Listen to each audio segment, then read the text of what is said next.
Quand j'étais petite, il y avait des toboggans à la plage. Et moi, mon rêve, c'était avoir le bracelet.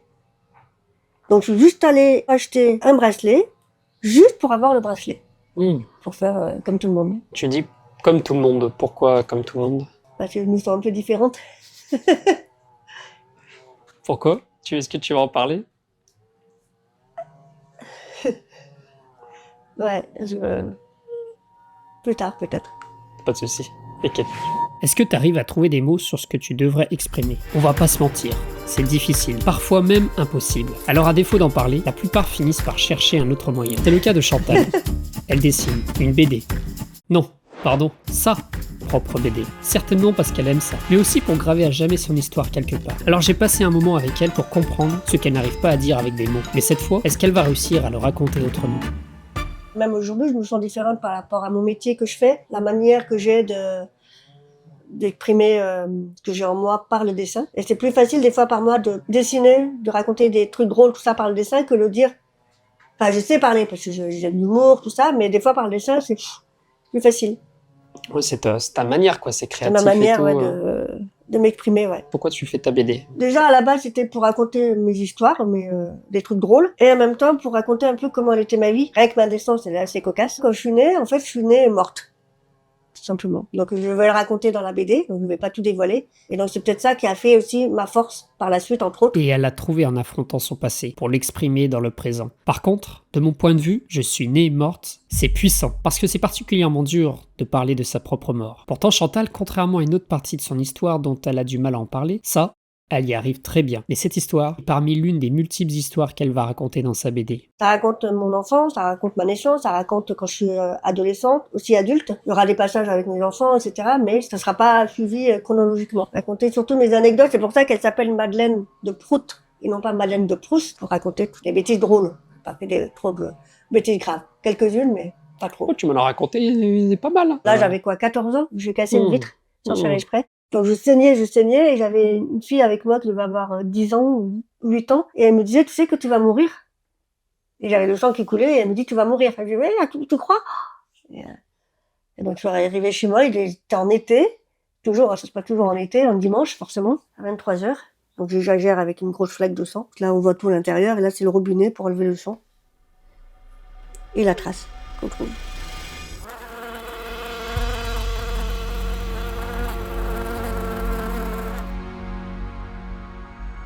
Le miel, par exemple, le miel vient des fleurs. Donc, je me suis dit, si je mange les fleurs, le jaune au milieu, c'est du miel. Ouais. Donc, avec une amie, on a pris plein de pâquerettes et on a mangé au milieu, le jaune. Jusqu'à ce que ma mère s'aperçoive qu'on était en train de faire des bêtises. Parce que c'est pas... Bon, on n'a rien eu.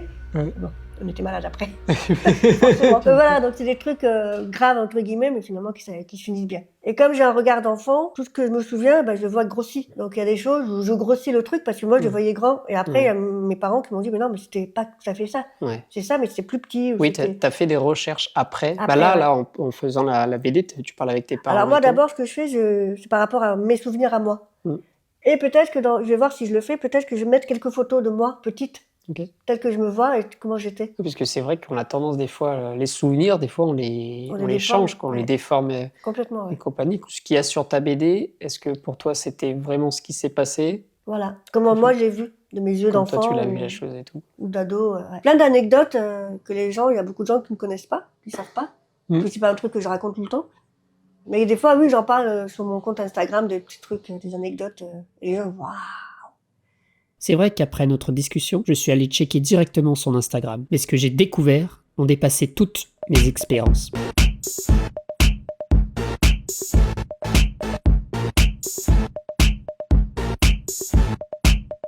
Docteur Corneille, ce n'était pas son nom, mais elle avait une corneille et une plante. Mais de mes yeux d'enfant, il y en avait plein. Et j'allais chez elle toutes les semaines pour les piqûres, car bien sûr, je ne voulais pas prendre de médicaments. Alors la piqûre, pour moi, c'était chouette, car je pouvais parler avec la corneille. Au-delà de ces petites anecdotes qu'on retrouvera dans la BD, elle arrive surtout à partager un univers, fait d'images, d'idées, d'émotions.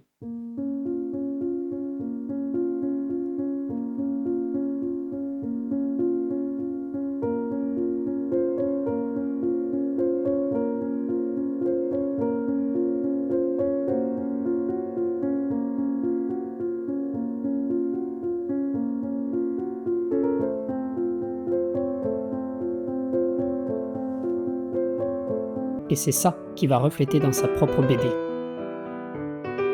Ça fait d'ailleurs 1 an qu'elle en a eu l'idée. L'année dernière, je me suis dit, bon allez, j'y vais. Et là, j'ai pris le temps, une après-midi entière, et j'ai noté tout que j'avais dans la tête, toutes les anecdotes. J'ai commencé à dessiner page par page. Bon, j'ai pas fini, bien sûr, j'ai à peu près une centaine d'histoires. Actuellement, j'en suis à une trentaine de dessins plus ou moins faits, avancés, etc. Et donc, pourquoi je fais cette BD? Tout simplement pour laisser, entre guillemets, un héritage à mes enfants, ma famille, et aussi à tout le monde, en fait, dans lequel je vais aussi aborder quelques parties de ma vie que je parle pas forcément devant les gens. Est-ce que tu veux un petit peu en parler? Parce que je sais que c'est quelque chose de dur pour toi. Très peu de personnes sont au courant. Pourtant, moi, je t'ai proposé que tu en parles. Ça fait partie de ton histoire. C'est quelque chose qui t'a touché, et le fait que c'est dur d'en parler. Mais du coup, je me dis, ça peut aider aussi les personnes qui sont potentiellement comme toi. Ouais. Alors c'est vrai, c'est un truc que je dis jamais, parce que je me dis, ça doit se voir. Et des fois, ça se voit comme ça se voit pas, forcément. C'est par rapport à mes appareils auditifs. Voilà, donc je raconte dans mon histoire pourquoi j'ai des appareils. Je vais pas tout dévoiler maintenant, mais j'ai ça depuis l'âge de 4 ans et demi. Donc là, aujourd'hui, si j'en parle, c'est parce que effectivement, je suis adulte, j'ai plus de force à parler grâce au dessin. Donc je montre ça, enfin ce problème que j'avais, de manière humoristique. Même quand j'étais enfant, j'en ai beaucoup souffert, malgré tout, même si j'arrivais à mettre ça de côté. Mais à l'école, etc., on me le reprochait à chaque fois. On me disait toujours, mais t'as toujours les appareils. Donc c'est un truc que j'avais tout le temps. Et voilà. Et par cette BD, je raconte des morceaux de vie que je pouvais ou que je ne pouvais pas faire à cause des appareils. Par exemple, même aujourd'hui, quand on me dit, viens, on va à la piscine, je dis non. Parce qu'à la piscine, ça veut dire qu'il faut que j'enlève mes appareils, c'est pas le problème. Si je vais à la plage et tout, mais il faut que je les mette, que je les range, je vais avoir peur qu'on me les vole, je vais avoir peur de les perdre. Et puis même pas ça, il n'y a pas que ça, c'est une fois que je suis dans l'eau, sans les appareils, j'entends juste les sons graves. Donc même si t'es à côté, je vais t'entendre, mais je vais pas savoir ce que tu vas me dire. Donc, j'ai pas envie de me concentrer, plutôt que de nager, d'écouter les uns et les autres. Alors je vais pas dire que je l'ai mal vécu, parce que je l'avais avec moi, donc j'avais pas le choix. Mais par contre, je tournais complètement, de manière complètement dingue. Et je disais que j'avais quand même un pouvoir magique, que j'arrivais à lire sur les lèvres. Donc, quand la personne était très loin, je savais qu'elle lisait, donc ils pensaient que je lisais dans la tête. Très souvent, les enfants, ils se servaient de moi, entre guillemets, pour rigoler, mais on me disait, voilà, qu'est-ce qu'ils disent là-bas? Donc je lisais et je racontais. Et même aujourd'hui, très souvent, par exemple, quand il y a un match de foot, et quand je suis avec mon père, il dit quoi là? Il dit quoi? Tout n'est pas retransmis, tu vois, en parole. Ouais. Donc je dis, il a dit ça, donc c'est rigolo. Ouais. Voilà. Donc si tu veux, c'était... J'aime pas ce mot handicap, mais tu vois, je l'ai tourné complètement par ma faveur, mais comme un jeu, quoi. Même si par moments c'était difficile, parce que j'avais envie d'être normale comme tout le monde, pas avoir d'appareil et de... Après, je dis, bon, c'est comme ça. Hein. Toi, le mot normal, dans ma vision à moi, et je pense que beaucoup de personnes, tu es normal, quoi, tu vois. Pour moi, maintenant moins, mais quand j'étais jeune, toute petite, quelqu'un de normal, c'est quelqu'un qui avait rien, qui avait pas de problème. Pas d'handicap visible, qui ne manquait pas des bras, tout ça, qui n'avait pas de lunettes, pas d'appareil ni rien. Donc c'était quelqu'un qui était normal. Ouais. Pour moi, c'est ça. Ouais. Et moi, je disais pas que j'étais pas normale, je disais que j'étais différente parce que j'avais un truc en plus. Ou en moins. Ouais. Ça dépend comment tu le vois. Ouais. Et voilà. Et je me disais, comment ils font les autres qui entendent normalement. Par exemple, là, dernièrement, il y a une amie qui m'a dit, mais toi, au moins, la nuit, t'entends rien. Et là, je dis, oui, c'est vrai, t'as raison. Je suis tranquille. Tu me dis, il y a la voiture qui passe, il y a des gens qui parlent dans les immeubles, il y a des bruits, tout ça. Moi, je les enlève pour dormir. Tu peux mettre une bombe à côté, je dors. Ouais, t'es tranquille. Ah oui, j'entends rien. Donc, ça, c'est un vrai avantage. Hein, je peux... donc, c'est pour ça, il y a des trucs où finalement, c'est bien. Mais en même temps, des fois, je me dis, j'aurais aimé. T'aurais aimé vraiment apprendre à entendre comme les autres et tout, quoi. Voilà, comme les autres, ouais. C'est pas le mot normal. C'est vrai que le mot normal, c'est dur comme mot, mais c'est comment je me sentais. Je vais pas dire que j'étais pas normale, mais j'étais pas comme tout. Puisqu'on va se mettre un peu dans la peau à l'époque, dans les années 80, donc là c'était moins ouvert sur le... C'est-à-dire quand j'avais mes appareils, j'étais la seule enfant, presque en France, à avoir des appareils. Okay. Alors déjà, ça coûtait très cher. À l'époque, on n'avait pas les moyens comme aujourd'hui pour déceler les surdités. Ouais. Et surtout que ça coûtait très cher. Et moins de gens en parlaient ouvertement. Moins de gens en parlaient, et surtout, comme je te disais, on avait même proposé à ma mère de me mettre dans une école spécialisée pour apprendre le langage des signes, parce qu'on lui avait dit, on n'arrivera à rien. Et ma mère, elle n'a pas voulu. Et heureusement d'ailleurs, c'est elle qui a fait, j'avais des cours d'orthophonie, c'est elle qui a fait tout le travail derrière, et c'est grâce à elle, quelque part, qu'aujourd'hui, je suis ce que je suis aujourd'hui, que j'ai pu développer comme tout le monde, normalement. Ouais, normalement, quoi. Voilà. Sauf que pour moi, t'es normal. Voilà, on va dire ça. Ta BD, tu m'as dit que ça se centrait pas exclusivement que sur ça. Non, c'est vraiment un tout. Et par moment, je vais mettre, j'aurai peut-être une dizaine de planches, pas plus, même pas, sur les 100. Ok. Une dizaine de planches, pas plus. Pourquoi tu as décidé d'en parler là déjà dans cette vidéo? Parce que je sais que c'est quelque chose de dur pour toi. Et surtout, pourquoi tu as envie de le dessiner sur ta BD? Parce que je sais que c'est vraiment dur d'en parler, quoi, Parce pour que toi. peut-être qu'aujourd'hui, c'est plus facile de parler de tout. Et maintenant, comme je disais, c'est bon, je vais pas revenir en arrière, je l'ai toujours eu. Et puis que les gens maintenant, ils voient, j'en parle pas tout le temps, j'en parle quasiment jamais, à part toi, c'est vrai, hein, j'en parle très peu. Bah, je C'est te très remercie rare, déjà. très rare que je dise que je porte des appareils. Je dis que si vraiment j'en ai besoin, par exemple, c'est quand je dois passer à l'aéroport, Ouais. je dis des appareils, est-ce que ça va pas sonner? Je dis non, c'est bon, ah bon, ça va. Mais après, des gens, pour mon boulot, non, je le dis jamais. Et puis il me dit, finalement, je suis, comme tu dis, normal, dans le sens où quand je dois appeler quelqu'un par téléphone, ma crainte, c'est de ne pas comprendre ce que dit la personne. Donc je suis comme ça au début, et après, finalement, ça se passe bien, et finalement, bah, c'est bon. J'entends comme tout le monde, quoi. Maintenant, avec les technologies et tout, maintenant, Ah ouais. c'est équivalent, quoi, C'est je différent, suppose. ouais. Hein. Ouais. Et là, je peux faire un truc comme tout le monde, c'est écouter de la musique. Bon, j'ai pas d'écouteurs, mais ça vient directement dans les appareils. Ah, bah c'est pratique, ça, c'est Ah, c'est Bluetooth, super quoi. pratique. Et pour les autres, ils comprennent rien, parce que quand quelqu'un m'appelle, j'ai mon téléphone là et je parle. Donc ça Ah. vient jusque là. Donc les gens, ils pensent que je parle toute seule dans la rue. Ah, bah c'est pratique, ça, c'est le truc. C'est pratique, mais vous avez les oreillettes, on les voit. Ouais. Moi, on les voit pas. Ouais, bah toi, c'est caché, quoi, Donc, tu vois. Donc ça, c'est un truc en plus, quoi, que t'as pas. Quoi. Voilà, j'ai un truc en plus, on va dire. Et c'est vrai, il y avait une grand-mère qui m'a dit, mais vous parlez toute seule? J'ai dit, non, mais je suis au téléphone. Et j'ai vu qu'elle a pas compris. Parce que c'est pas logique. Ouais. Voilà. Est-ce que tu arriverais à nous dessiner, nous, là, actuellement, où on est là? Ouais. Toi sur le bureau, moi en train de te filmer. Est-ce que tu arriverais? Est-ce que c'est assez... Ouais, je peux, ouais. On l'essaye? On essaye, allez. Allez. On fait une petite expérience. C'est quel logiciel? Procreate, c'est un logiciel qu'on a sur l'iPad. Je fais tout là-dessus et après, pour les mises en page, j'ai des logiciels spécifiques. Ok. Donc là, c'est un brouillon, hein, je te rassure. Bah, t'inquiète pas.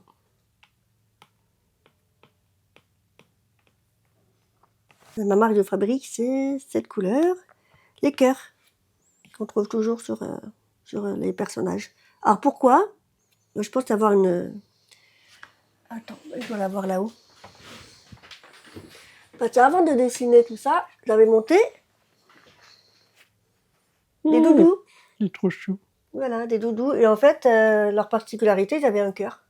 Ok. Et quand je me suis remise à l'illustration, je me suis dit, putain, qu'est-ce que je pourrais faire comme truc? Et j'ai dit, bah, tiens, je peux mettre un cœur. Et ça marchait, mais pas autant pour en vivre. Et j'avais quand même l'illustration à côté. Et là, l'illustration, en fait, ça touche tout le monde. Ouais. C'est surtout ça, c'est que je peux travailler aussi bien pour les particuliers, pour les portraits, tout ça, les faire part. Et les pros, c'est tout ce qui est illustration pour illustrer leur activité, leur communication. Je peux travailler avec des agents de BTP, dans le domaine médical, des thérapeutes. Après, comme tu disais, je fais beaucoup de prestations en direct. Donc là, dans toute la France, là, je me déplace partout. Et là, je fais quand il y a des mariages ou des séminaires d'entreprise. Et avec ma tablette et mon imprimante portable, et ben, je fais les portraits des personnes sur place et ils me repartent avec un petit format imprimé. Et je fais aussi des illustrations quand il y a une conférence. Alors, je connais le sujet de la conférence, forcément. Ouais. Et pendant que la personne parle, je dessine. Et c'est retransmis en direct sur un écran, etc. Ah, c'est bien ça. Tout est possible. Et après, je dessine beaucoup pour moi. Ah bah, je pense t'es ta première cliente, quoi. Ouais. Ah ouais, tous les jours, je dessine. Il n'y a pas un jour, je dessine pas. Une petite moustache comme ça, hop. Dans les mains. C'est vrai que la première fois qu'on s'est rencontrés, donc on allait boire un café ensemble et tout, je suis arrivé, t'étais en train de dessiner. Voilà, c'est marrant. En plus, avec mais la tablette... Temps, ouais. Tout le temps, ouais. Bah, je l'emmène toujours avec moi. Bah ouais. Et quand je l'ai pas, bah, je me sens nue. Quand je dois aller quelque part, et je dis, bon là, je dois juste faire un truc, donc j'aurai pas le temps de dessiner, donc j'ai pas besoin de prendre la tablette. Et quand j'arrive à l'endroit, je dis, mince, je suis en avance ou quoi que ce soit, et là, j'aurais dû prendre ma tablette. Donc du coup, je la prends tout le temps. Donc là, ça, c'est nous, ça. Voilà. C'est nous deux. Voilà. Actuellement, dans la pièce. Quand on parle de dessin, on pense que c'est destiné la plupart du temps aux enfants. Mais la réalité, c'est que derrière ces illustrations enfantines, on véhicule des vrais apprentissages d'adultes. C'est pour ça que souvent, t'as le côté humour. Ah bah oui. Parce que forcément, les enfants, les ados, ils préfèrent plus rigoler souvent qu'être bah triste. Voilà, moi j'étais une enfant aussi qui était très enjouée, très, très bavarde. Okay. J'avais 0 de conduite. Okay. Mais ça s'explique parce qu'en fait, on m'embêtait par rapport, par exemple, à mes appareils, donc forcément, moi je répondais. Ouais. Donc je me bagarrais et tout ça. Donc tous les vendredis, ma mère, je lui disais, il y a la maîtresse qui veut te voir. Okay. Ah pourquoi? Je sais pas. 0 de conduite parce que je parlais, je me bagarrais. Ouais, je m'exprimais comme ça. Ouais, je suis pas bagarreuse non plus, mais Non, j'étais... Oui, tu cassais pas des trucs, quoi, je suppose. Pouvais, voilà. Oui, quand même. Oui. Voilà, donc je me défendais comme je pouvais, et puis surtout que je parlais. Et puis je voulais qu'on s'intéresse à moi aussi. Ouais. Surtout ça, et en fait, et même aujourd'hui encore, quand j'arrive quelque part, c'est après qu'on me dit, mais tu passes pas inaperçu, et je me rends pas compte, en fait. Et très souvent, on me le dit, quoi. Bah, c'est vrai que nous, quand on s'est vu la première fois, quand on s'était vu, même là, il y a ce côté authenticité, quoi. Tu fais pas du surplus, clairement, toi, dans ton cocon, justement, là, chez toi, même, littéralement et tout, quoi. Et je trouve ça bien, quoi. C'est le truc, c'est ça, en fait. Ouais. Tu t'es senti avec des différences par rapport aux autres, Ah bah oui. principalement avec ton problème d'audition. Comment tu l'as vécu? Bien et pas bien, quoi, forcément, parce que j'étais pas exclue, mais des fois, par moment, on me disait, mais toi, tu comprends rien, t'es sourde. Je dis, non, je suis pas sourde, j'entends. C'est ça qui est dur. Tu vois, ils te mettent dans un truc, alors que non, j'étais pas comme ça, je suis comme tout le monde, moi, j'entends, moi. Et surtout que j'entends. Ouais. Je serais complètement sourde, oui, ça serait différent, mais là, j'entendais. Moi, j'ai su bien plus tard que c'est ma mère qui m'a dit, parce qu'elle pleurait à chaque fois que j'avais un diplôme. Je dis, putain, ça va, c'est le bac, j'ai eu mon BTS, mon diplôme d'archi, tout ça. Et à chaque fois, elle pleurait, je dis, mais pourquoi tu pleures? Et là, elle m'a dit, mais depuis toujours, les profs m'ont toujours dit que t'arriveras à rien, que t'auras jamais le bac, t'auras jamais de diplôme. Et elle a, heureusement, elle me l'a jamais dit avant. Donc, je dis, ah ouais, il pensait ça. Donc, du coup, je suis tombée de haut, quoi. Alors que moi, je trouvais ça normal de passer le bac. Surtout, j'ai tout eu avec mention, parce que je travaillais. Et j'étais en plus bonne élève. Donc j'étais comme tout le monde, quoi. Est-ce que tu as envie de faire passer un message, d'ailleurs, quand t'es enfant, un peu, on va appeler ça de la discrimination? Ouais, c'est une forme... En global, globalité. Ouais, en fait, on peut être différent, mais c'est justement ça, c'est ça la différence qui fait qu'on nous remarque. C'est ça qui est bien. Ouais. C'est ça que j'ai appris. En étant malgré tout différente, malgré moi, finalement, c'est grâce à ça que qu'on me connaît, quoi.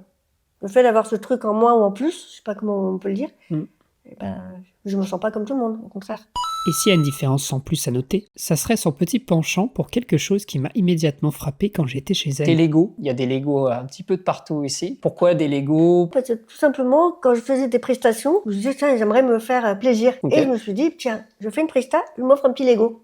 Okay. Et c'est devenu un petit rituel depuis maintenant 2-3 ans. Donc quand je fais un gros projet, j'ai un petit Lego. Et en fait, pourquoi? Parce qu'une fois que j'ai fini la prestation, par exemple, je prends mon Lego et je pense à rien. Après l'effort, c'est ton cadeau et tout. Voilà. Et du coup, t'en as plusieurs, quoi. Vraiment, j'ai noté... Ouais, j'ai plein de petits Legos, j'ai des gros Legos, des grands. Et en fait, tout dépend de la prestation. Plus la prestation est énorme, plus le Lego est gros. Voilà. En général, je reste sur des petites figurines. J'aime bien, comme ça, je les mets dans mon bureau. Comme ça, elles sont pas loin. C'est vrai que là, t'as le cadre, il est ici. T'as le cadre de la Joconde, qui est magnifique. Voilà.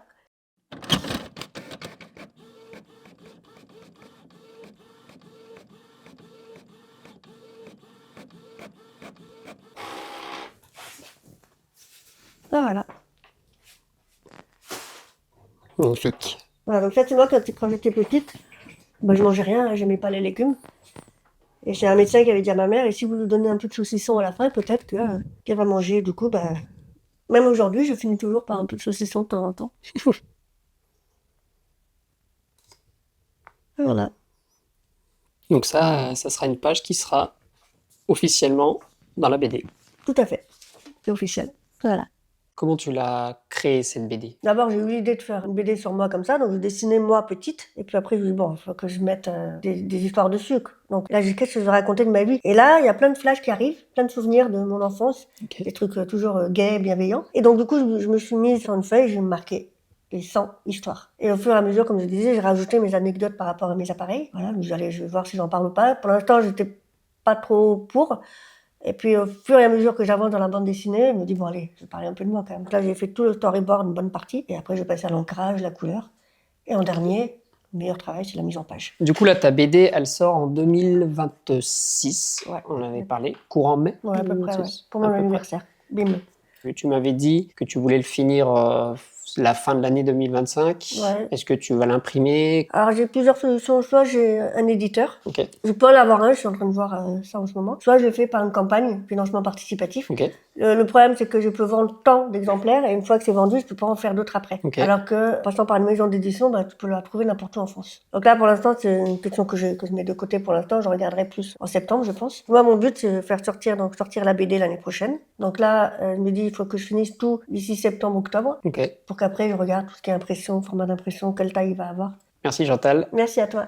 Merci d'avoir participé à cette vidéo. Bah ouais, merci Ça à me toi. fait, ouais. ça me c'est fait vraiment plaisir. Vous aussi, abonnez-vous à la chaîne YouTube. Vous verrez tous les Instagram de Chantal en description. Il y aura quelques petits passages de ma bande dessinée et puis un peu tout ce que je fais dans la vie de tous les jours. Et la météo aussi, parce que je parle beaucoup de la météo. Ok. Voilà, quand il fait beau, quand il pleut, voilà. Et puis après, voilà, des anecdotes de ma vie avec mes chats, mes filles, des fois. Ok. Mais toujours dessinées. Donc si ça vous intéresse, la BD, donc là elle est en cours de création. Du coup, elle va mettre des backstage. Du coup, abonnez-vous à son Instagram directement pour être tenu de la sortie officielle, Voilà. courant 2026. Ouais. N'hésitez pas. Quant à moi, je vous remercie d'avoir vu cette vidéo. Vous êtes actuellement sur une chaîne YouTube qui va raconter des histoires personnelles, des passions, tout type d'histoire. Si toi, devant cette vidéo, tu as une histoire à raconter, que ça soit une anecdote marrante ou un vécu que tu as eu personnel, n'hésite pas à me contacter en commentaire ou sur mes liens en description et ça sera un plaisir d'en discuter. En tout cas, à une prochaine. À une prochaine, ça marche. Ciao, ciao. Bye bye.